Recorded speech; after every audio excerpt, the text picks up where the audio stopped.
300 до 500 евра казна ќе треба да платат 24 декани на факултети, 2 директори и 2 заменици директори на државни институти, поради тоа што не доставиле имотни листови. Антикорупцијската комисија одлучи да поднесе прекршочни пријави против првите лица на филозофскиот, економскиот, земјоделскиот, шумарскиот, технолошкиот и стоматолошкиот факултет, факултетот за земјотресно инженерство и за музичка уметност на Универзитетот Свети Кирил и Методиј, како и на факултети на универзитетите Гоце Делчев и Мајка Тереза. Ова контрола и ова проверка од наша страна ќе продолжи понатаму да се врши и во другите универзитети, односно воопшто за сите оние кои што имаат обврска тоа да го сторат.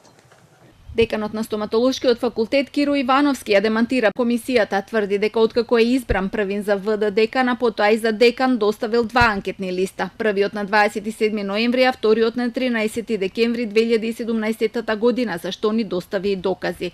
Реагира и од кабинетот на председателот Ѓорѓе Иванов на официјалното отворање на постапка за унапредувањата во предизборниот период. Испратија соопштение во кое ја охрабруваат антикорупцијската да постапи по овие случаи со што би се отстраниле шпекулациите во јавноста.